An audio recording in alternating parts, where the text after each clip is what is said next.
Welcome to Homework Lib.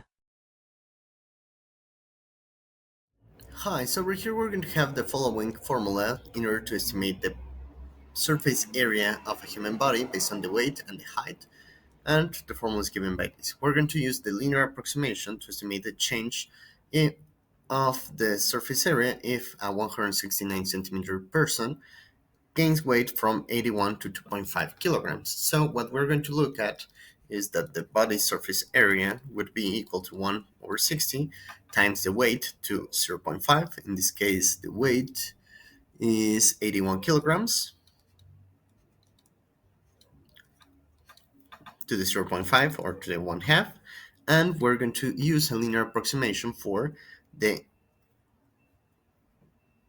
for looking at its variation. So in order to do so, essentially what we're dealing with is that 81 kilograms plus the 2.5 kilograms needs to be replaced, right? And over here we're going to have 1 half.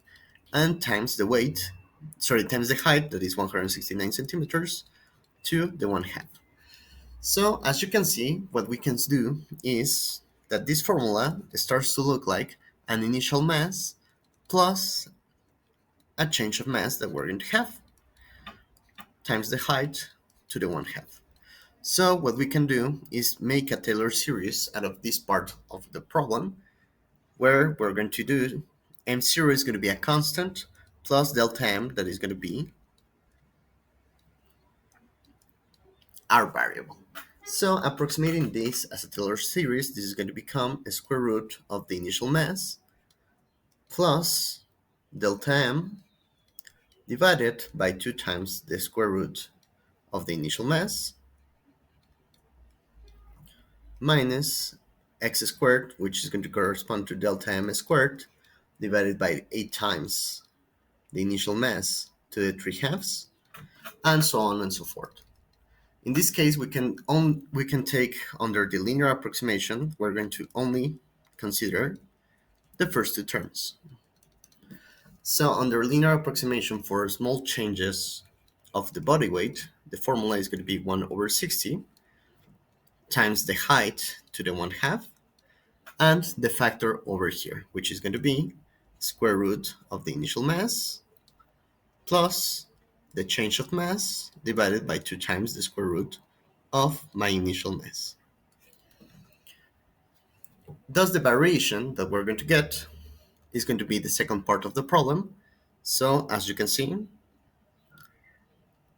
the first part is going to be equal to the initial body surface area plus a variation that is going to be 1 over 60 times the height to the 1 half times delta m over 2 times the square root of my initial mass. So this is going to be the factor that tells us the susceptibility to variations that we're going to have under the linear approximation. So with this, we can calculate the actual change that we're going to get. So the exact is going to correspond to a weight equal to 81 plus 2.5, which is 83.5.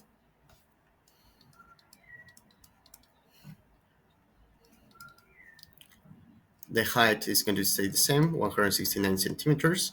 So the body surface area would be equal to 1 over 60 times the square root of 83.5 times the square root of 169, which gives us 1.9798 square meters as surface area. Now, with our linear approximation,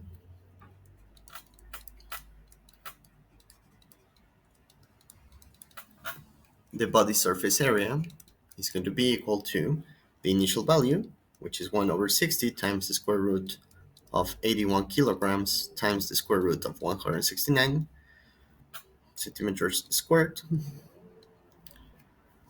plus the factor that we considered over here. So 1 over 60 times the square root of the height in centimeters times the change of mass, which is 2.5 kilograms,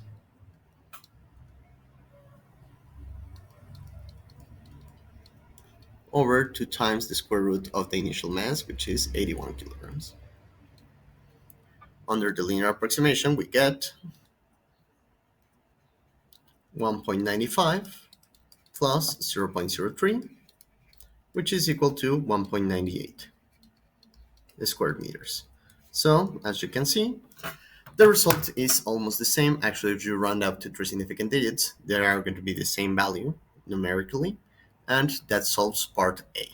Now for part B, we want to know which person has a BCA that is more sensitive to a small change in mass. And with this, we're going to apply the same linear approximation, and since the height is going to stay constant, the initial mass is the only one that is going to change. So we're going to go from 65 to 75 kilograms. And for that, we can look at the equation that we derived over here. And as you can see, the largest the initial mass, the smaller the change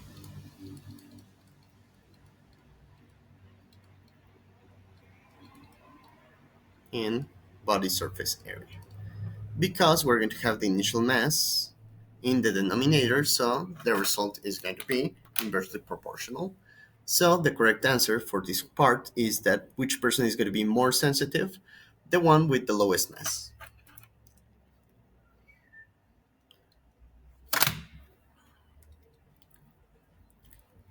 So for part B, the person with the lowest mass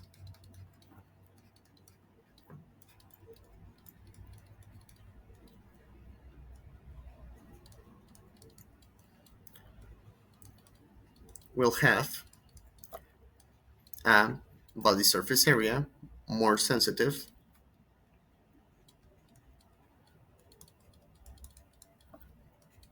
to small changes in mass.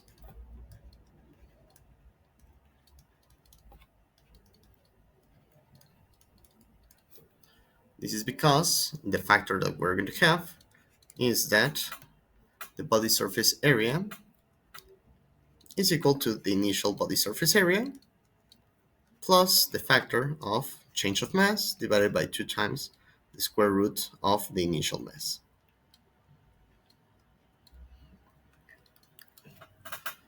And with that, it will be all. Thank you very much and have a good one.